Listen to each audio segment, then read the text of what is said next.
А ведь интересно же. С одной стороны скалы,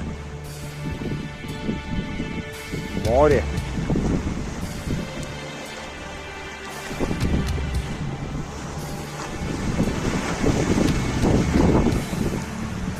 И костер у скал.